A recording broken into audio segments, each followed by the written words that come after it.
Hi friends, welcome back to my channel. అందరూ ఎలా ఉన్నారండి? బాగున్నారా? మేమేంటంటే ఇప్పుడు మా అమ్మ వాళ్ళ ఊరికి వచ్చాము. ఈసారి మేము ఊరికి రానికి మెయిన్ రీజన్ ఈ మేకప్ పిల్లలండి. నిజమండి, మేకప్ పిల్లల కోసమే మేము హైదరాబాద్ నుండి ఊరికి వచ్చాము. ఎందుకంటే మా పెద్ద మేకప్ పిల్లలు పుట్టినాయని మా అమ్మ చెప్పినప్పటి నుండి మా అమ్మ ఫోన్ చేస్తే చాలు నా దగ్గర నుండి ఫోన్ తీసుకోవడం, అమ్మమ్మ మేక ఏం చేస్తుంది, మేక పడుకుందా, మేక తిన్నదా, ఇదే అవుతుంది. మా ఇంట్లో గొర్రె పురాణం లాగా మేక పురాణం స్టార్ట్ అయిందండి. ఆ మేకల నుండి బయటికి వస్తలేరు వీళ్ళు.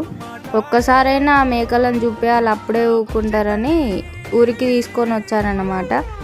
వాళ్ళ ఫేస్లో హ్యాపీనెస్ చూస్తేనే అర్థమవుతుంటుంది మీకు. మమ్మీ మేకప్ పిల్ల ఎంత క్యూట్గా ఉంది. మేకప్ పిల్ల కంటే మన చెల్లిగాడే ఇంకా క్యూట్గా ఉంటారా. Okay bye.